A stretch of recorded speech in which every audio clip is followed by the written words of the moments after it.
સાંભળીએ પ્રાયોજિત કાર્યક્રમ ગામનો ચોરો.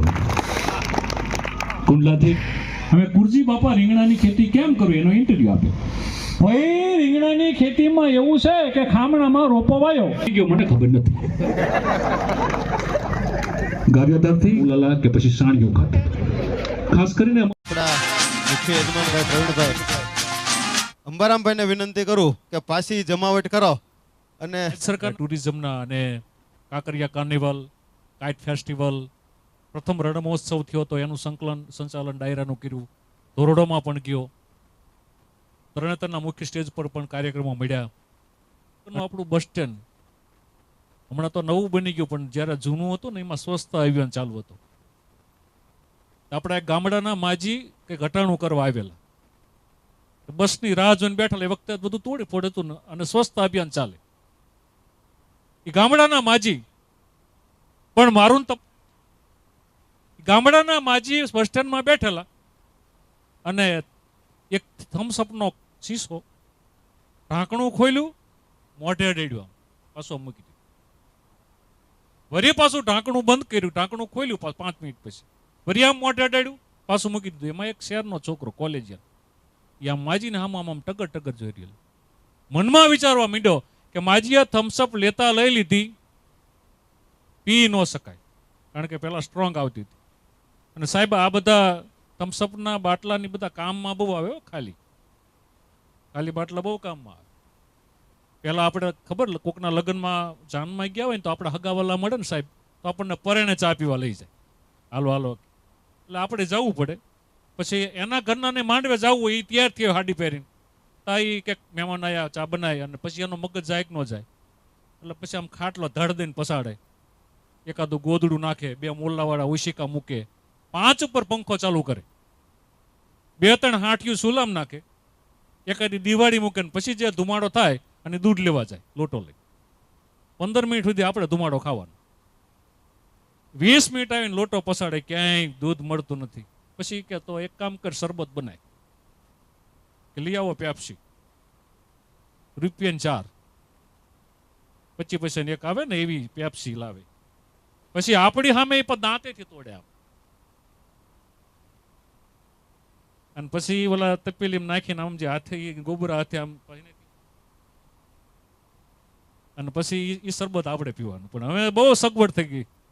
હવે અમે શું બન્યું કે મહેમાન મળે એટલે કે ચાલો, એટલે અમે દુકાને થમ્સઅપ લઈ લે, બાટલો, પછી જીરા મસાલા જે કોઈ હોય, પછી ગ્લાસ એ પ્લાસ્ટિકના પર ત્યાંથી જ લે. મહેમાન રાજી, કરધણી રાજી, એના ઘરના રાજી, બધા રાજી. અને બાટલો ખાલી કામમાં એટલો જ આવે. વાડી આપણે ગયા પાણી પીવું હોય તો કામમાં આવે. એમ ગામડાના માજી ઓલો કે થમ્સઅપ લેતા લઈ લીધી, પી ન શકે. 2-4 વખત આમ જોઈને પછી એનો મગજ ગયો માજી પાસે, બોટલ હંચકીને લઈ લીધી અને ઢાંકણાનો કેરો ગાટ કરતો પી ગયો. એ માજી થમ્સઅપ પીવાનો વેતનો હોય ન પીવાય, આમ પીવાય આમ. શું થમ્સઅપ લઈને બેસી ગયા હતા? માજી કે બટા હું શું ગામડાની, મારે ઓલી બજાર શીકણીનું બધાણ છે, બજાર શીકણી દીધા પછી થૂકવું પડે.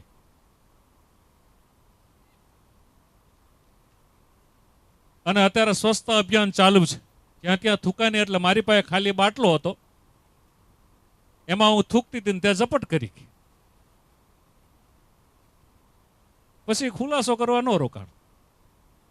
અમારા ગામમાં એક જણની શાકની કેબિન, એમાં એક કંપની ફોલ્ટ વાળો આવ્યો. એના અગરબત્તી કોક ડોવા મરી ગયા છે, ત્યાં આભડીને આવ્યો ને પોલ્યું, અગરબત્તી કરીને બટેકામ ભરાઈને મૂકી. હા, શાકભાજી વાળાનું સ્ટેન્ડ, બટેકા ભરાઈ દે. એટલે ઓલો આવીને કે કોક મરી ગયું. કે વળી પાછું કોણ મરી ગયું? હું તો અહીંયા જઈને આવ્યો. કે એમ નહીં કે કોક મરી ગયો, પણ ત્યાં તો હું જઈને આવ્યો, નહીં આવ્યો. આ પછી આવીને દુકાન ખોલી, પાછું કોણ મરી ગયું? એમ નહીં કે કોક મરી ગયું, પણ ત્યાં તો હું જઈને આવ્યો. એ કે એમ નહીં, તધીમાં નાખવાની ટોટ મળી દો, કઢીમાં નાખવાની કોથમરીમાં ગુમરે ચડાવી દીધો. મારા ઘર પાસેથી હું નીકળ્યો ને હમણાં ગાડી લઈને, એક જણા પાટો બાંધ્યો. મેં કીધું શું થયું? મને ડખો થઈ ગયો. મેં કીધું શું થયું? મને કૂતરું ગળી ગયું. મેં કીધું પણ તારા હડ એમ તો કેવું છે ને? મને હડ કર્યું તો આમ બી ગયું. મેં કીધું અમે તું ઘેરથી નીકળે ને તાર ચાલુ કરી દેવું. 2 ભાગવત ગીતા આપી જગદીશભાઈ, 2 ભાગવત ગીતા. એ કે એક કામ કર, અઠવાડિયામાં 2 વેચી નાય. અમે જીભ ચોટતી થોડી વેચીએ કે અમારે આવડી 2-5 લાખની દુકાન તો મહાન ધાર્મિક પુસ્તકો કોક અત્યારે બહુ ઓછા વાંચે. 2 મહિને 1-2 ખપે કે. એ કે અઠવાડિયામાં વેચીને લાય તો તને નોકરીએ રાખું. કઈ વાંધો નહીં, લાવો. ગયો 2 કલાકમાં પાછો કે બીજી 5 આપો. ઓલો ચકરી ગઈ ગયો.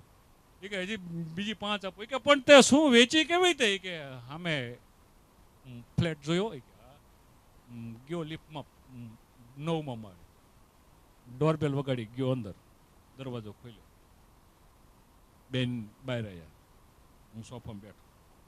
બેન આ ભાગવત ગીતા 250 લેવી શક પછી વાંચું?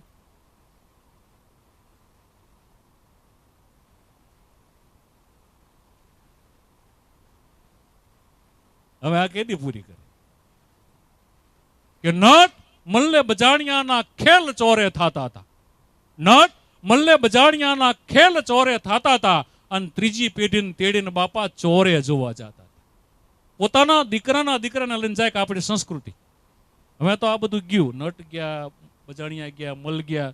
સાહેબ મોટો જો કોઈ કલાકાર મારી દ્રષ્ટિએ હોય ને તો એ મદારી છે.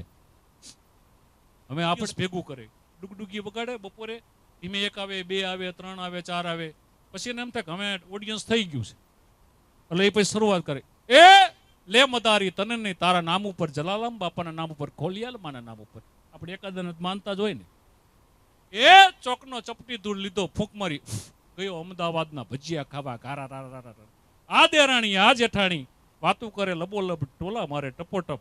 જાઓ છોકરાઓ 1-1 વાટકી લોટલી આવો, એટલે આપણે લોટલી આવી. આ એનો પુરસ્કાર. સાહેબ આ સંસ્કૃતિ ગઈ. આજે 7 વાગે ગામનો પટાવાળો એ રેડિયો ચાલુ કરે અને સાણાભાઈ સકરાભાઈ ગામનો ચોરો કાર્યક્રમમાં આવતો હતો. આકાશવાણીનું આ રાજકોટ કેન્દ્ર છે. સાંભળીએ પ્રાયોજિત કાર્યક્રમ ગામનો ચોરો. કુંડલાથી કુરજી બાપા આવ્યા છે, ગારિયાધારથી ગોબરભાઈ પધાર્યા છે. કુરજી બાપા, પહેલો પ્રશ્ન આપને એ કે રીંગણાની ખેતી કરવી તો કેમ કરવી? હવે કુરજી બાપા રીંગણાની ખેતી કેમ કરવી એનો ઇન્ટરવ્યુ આપે. ભાઈ રીંગણાની ખેતીમાં એવું છે કે ખામણામાં રોપો વાયો, અંદર પાણી નાખ્યું, ખાતર આવ્યું, ફૂલ આવ્યા, પછી હું અમદાવાદ વહી ગયો, મને ખબર નથી. ગારિયાધારથી ગોબરભાઈ પધારે છે. ગોબરભાઈ, ખાસ કરીને અમારા વઢવાડના પત્ર મિત્રો જાણવા માંગે છે કે રીંગણાની ખેતી કરવી તો અમારે કેવી રીતે કરવી. ખાસ કરીને અમારે અંદર ખાતર નાખવું તો કયું નાખવું? યુરિયા, ઓબામા, ઉલ્લાલા કે પછી સાણિયું ખાતર? ખાસ કરીને અમારે પાણીમાં કઈ પદ્ધતિનો ઉપયોગ કરવો, અને ખાસ કરીને જે ઝીણી ઝીણી જીવાતો આવે છે એને નાથવા માટે અમારે શું કરવું, અને રીંગણા કેવા અને કેટલી પ્રકારના થાય છે એ અમને ખાસ જણાવશો. હવે ગોબરભાઈ ગારિયાધારથી આવે છે, કૃષિ ખાતાના નિષ્ણાત વ્યક્તિ, પણ થોડાક નાકમાંથી બોલે છે. હવે એમનો ઇન્ટરવ્યુ આપે. ભાઈ આપણે ત્યાં 3 પ્રકારના રીંગણા થાય, કાણું, કાંટાણું અને ગુલાબી. વાત કરીએ આપણે પાણીની તો પાણી હવે કૂવાના પાણી ઊંડા ગયા. બોળ 700-800 ફૂટ ઊંડા કરવી ત્યારે પાણી આવે પણ ભાભરું, ન પીવાય ન પવાય. એટલે આપણે ટપક સિંચાઈ પદ્ધતિનો ઉપયોગ કરાય. રીંગણા 3 પ્રકારના થાય, કાણું, કાંટાણું અને ગુલાબી.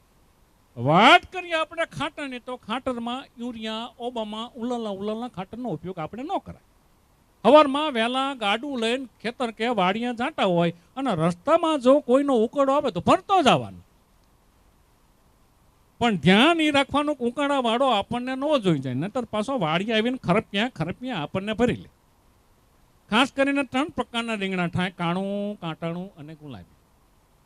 અમારા ખેતીવાડી ખાતાની ખાસ ભલામણ છે કે આખું રીંગણાનું ખામણું બકરીની લીંડીથી ભરી દેવું, અંદર થોડુંક પાણી નાખવું, પછી લીંડી નક્કી કરશે કયા પ્રકારનું રીંગણું થવા દેવું. જો ગોળ લીંડી હશે તો ગોળ રીંગણા થશે, લંબગોળ હશે તો લંબગોળ રીંગણા થશે, ચોરસ હશે તો ચોરસ રીંગણા થશે. બાકી રીંગણા થશે ને થશે.